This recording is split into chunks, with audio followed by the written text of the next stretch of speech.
Hello, I'm Tia Ramey. I'm a communication strategist that loves giving communication tips to leaders to help them both personally and professionally. Thank you so much for joining my next video. I really wanted to talk to you today about the importance of understanding the way mental health impacts communication. And, it's such an important topic right now. We're talking about mental health all the time. It's a big buzzword, and I don't think that people take enough time to figure out what exactly does it mean to be mentally healthy. I did a broadcast last week with my little sister who talked to me about mental health from the perspective of being Gen Z. And this week, I just want to talk about mental health in general. And if you're having struggles with mental health, what that can be doing when you're trying to communicate with another person, or perhaps maybe you know someone who is struggling with their mental health. I always say that I think that everyone has mental health struggles one way or another, so there's definitely no shame in that. We're all going through things in life. Life is such a journey, and at times, we have to sort through some of these things. But what are the signs that you may be struggling with mental health? Now, if you've watched any of my videos in the past, there's a pattern of something that I talk about quite a bit. My videos are all about having honest dialogue. They're all about having difficult dialogue. And I give you tips and strategies to sort through some of those things. And so sometimes we develop a lot of ideologies based on the challenges that we are having in our mental health. And I love bringing out to the forefront some things that you should keep in mind so that you can measure and assess where you are when you're on this journey I like to call of truth, because that's the reason why we communicate. We're all trying to get to the truth. We're trying to understand what it is. We're trying to take all these pieces that we have and put them together so that we can figure out what they are. That's the point of communicating. That's the highest, most beautiful purpose, if that is our intent and our goal in mind. But I have to ask you this question, and this is something that we are not doing enough work in our own personal time with trying to assess. What is truth? What does that mean? Now, I did a video not too long ago, and I'll make sure that it is mentioned where you can click on it at the end of this, of what's the difference between truth and opinion. But you need to understand what the characteristics of truth are, because oftentimes we're communicating what we think the truth is, and sometimes it's our opinion. And if you don't know the difference, then you create these barriers and blocks that make it hard for you to get any sort of truth in, which is very difficult. So, what are the characteristics of truth? How do we know what is true from what is not?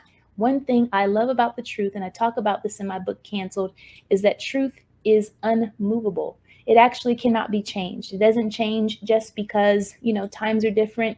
It doesn't change because cultures are different. It doesn't change just because we're discovering new information. No, we're always discovering, but that doesn't mean the truth actually changed just because we are in the process of learning. So we are evolving. We're learning more about ourselves. We're learning more about life, but the truth has always existed. We're just discovering it. And that's something that I love to use as an unmovable measure for what truth is. Now, let's talk about the way this breaks down and these characteristics of truth. And I say that there are 5, and how you know that you're at a healthy point when it comes to mental health and where it could be impacting your communication. For example, one thing I would say is that if you have a healthy relationship with time, then you know that you're on track of having a healthy discussion. One of the signs that you may not be having a healthy relationship with time is if you are always in the past or you're always in the future. Some people are stuck on the past. Every time they talk, they're constantly talking about something that happened to them 20 years ago. You can talk to them and maybe something triggers them and they're reminded of something that happened to them, 10 years ago. They're stuck there. They can't move forward. Sometimes people are too anxious about the future. If you have a healthy relationship with time, you have the ability to be present and to make healthy decisions for your future when you are fully present. And that's how you know that you're in a good place for truth. And this is how you know that you're living a truth journey. And this is so important to keep in mind. And when we're communicating, and if someone can't say something to you that doesn't trigger you to go and be anything less than present in the here and now, let's say maybe you're having an argument with a loved one and they're talking to you about a present issue, and it could be something small like, man, you didn't put your socks in the laundry basket, for example. These little small things, nuances that upset people. And then suddenly you think about all the time that they don't put their socks in the laundry basket. You can't just be healthy and present and deal with this issue in the here and now. You're overwhelmed with every single time that this person annoyed you. That is how you know that you may want to go ahead and deal with the mental health journey. Learn how to heal in the moment and not always having a collection, a case against someone. And sometimes you're so anxious about the future that you can't just be present. You can't pay attention. You can't be in the here and now when someone is trying to talk to you. You're worried about what you're not doing. You're worried about what's going on. You have a fear of missing out. Those sort of things are great triggers so that you know what your relationship with time is like. Another issue is that you need to know, what is your relationship with nature? What do I mean by nature? This is very important. And I think that some people are going to listen to this and they're going to think about everyone else that does not have a healthy relationship with nature, but I'm going to challenge you to think about yourself and see yourself in some of this, because we all challenge this. One thing about nature, the pattern of nature, characteristic of nature, is that nature produces life. That's what nature does. If you leave nature alone to do what it does, life creates more life, creates more life. We see that from, the birds in the air, the trees, the grass, all the way down to people, human beings, animals. Everything continues to create life unless we disrupt that process. Even your own body, right? There are things that our physical bodies need so it can continue to live and thrive. We need exercise. We need to move. We need to breathe clean air. We need to talk and to communicate and to connect. There are things that we need. We have basic biological needs. We need to eat. We need to eat healthy. So if you're struggling with eating healthy, you're struggling with a lot of different things that go against what is natural, what is good for nature, let me tell you something about nature. It is not very forgiving at all, okay? Time also is unmovable. Time moves without you in the same way nature moves without you. And if you do not come into the flow of the pattern of life, then it will totally pulverize you. That's why there's so much talk right now about what's good for the planet, because we know that nature isn't forgiving and you can only push it so far for so long before it has its way with you. And that is what's going on. Our Western world doesn't really have a good relationship with nature. Quite frankly, we do a lot of things that isn't natural or good for the human spirit, good for our bodies. Our body is not made for processed foods, and yet we eat them all the time. Those sorts of things. So we have to think about that and think about how it impacts our communication.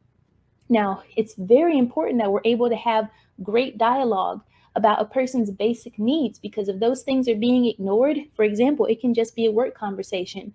Sometimes people need encouragement to keep doing a good job. That's what people need so that they can continue to produce and do good. Every once in a while, you give them a pat on the back and say, hey, you're doing great. You don't just criticize and you don't keep poking and nitpicking them. You've got to also say you're doing a great job. People need connection. Those are things that people need. If you have a loved one or a spouse saying, I feel ignored, you are ignoring nature of what is natural to produce life in a relationship. And that is going to impact communication. If you cannot hear what is natural and what is good, then you're going to have a really hard time with connecting with a pattern. And again, nature doesn't forgive. It just destroys whatever it doesn't need. You do not want to have yourself face to face with a destructive path. Okay. And so the last thing I would also say is having a relationship with math. This is a big one because I think that math validates nature. It's one thing about math, it is unmovable and it cannot be changed. We can discover more and more about math. We're always discovering new ways to do it. But the formulas, the problems, it's a universal language. It does not change just because we change. It validates information. It validates data.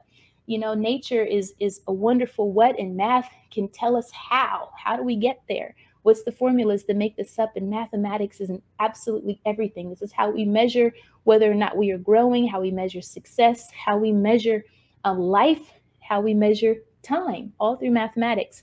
You've got to have a good relationship with math.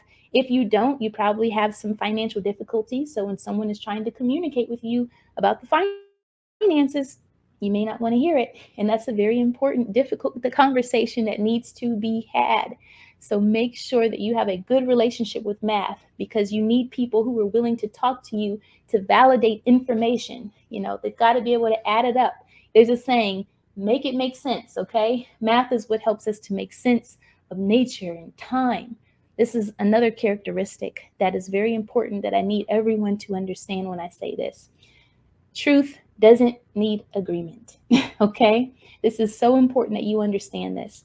We're in a time where everyone wants to agree, and it feels good to have people agree with you. But when something is true, it actually doesn't need you to agree. Time doesn't need you to agree with it, okay? A lot of us are trying to race the clock, but time isn't worried about you. Time is going, okay? Nature doesn't need your agreement. Nature is nature. Nature does what it does. It's not trying to compete with you. It doesn't need you to agree with the process. Either get with it or find yourself in a death trap, pretty much. Same thing for mathematics. Math does not need you to agree with it. 2 and 2 is 4. You don't have to agree with that. It doesn't change the fact that math is what it is. Formulas add up. The numbers do not lie. That's what people say. And so that's the thing about truth. That's how you know what is true, is that you don't need agreement. Truth doesn't actually need you. You need it. So we have to pull ourselves in alignment with what the truth is and what reality is so that we can have healthy dialogue and we can start to measure some of our conversations and our talking points based on some of these things. There's one thing I love about truth is it does this thing I call confidence. When you can base your life on what is true, not opinions, but what is actually true. I believe personally that you can live what I call a triggerless life. You are confident that you have everything that you need to fully function, and you can go into a conversation knowing that you have the truth and you don't need anyone to agree with you.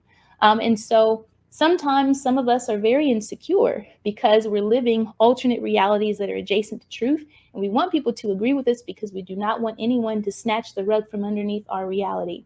But the facts are, if you are living a truthful, honest life, then you can be confident in your dialogue. And even when people disagree with you, you can be comfortable with that. And you can say, you know what, that's their problem because I know that I'm right. When I say things like that, I think of some of our civil rights leaders who went out and they fought hard for what they believed was right. They were at counters, they were beaten, they were hosed down, they went through so much for what they believed was right. And it took confidence to be able to do that and to stand up for what's wrong. They didn't think for a second, well, I need to agree. It wasn't about agreement. They knew that they were worthy of being equal and worthy of being treated like equals. And so they were able to go out and fight correctly. Truth doesn't always mean, and having honest dialogue isn't always a peaceful process. Sometimes there's a fight for that, but you can be confident in your fight when you know that you have based the foundation of your argument on what is true versus what is an actual opinion. But I want to thank you so much for joining me today. A lot of these points are in my book, Canceled, Mastering Difficult Conversations in a Modern World. You can get that off of my website, tiaramey.com. If you really enjoyed this video, hey, maybe you didn't. Leave a comment, let me know. Share it with a friend and tell me what you think truth is. But I believe that mental health impacts communication one way or another. And I'd love to hear from you what you think and how it is having an impact on your dialogue as well. Thank you so much, and I hope you have a great day.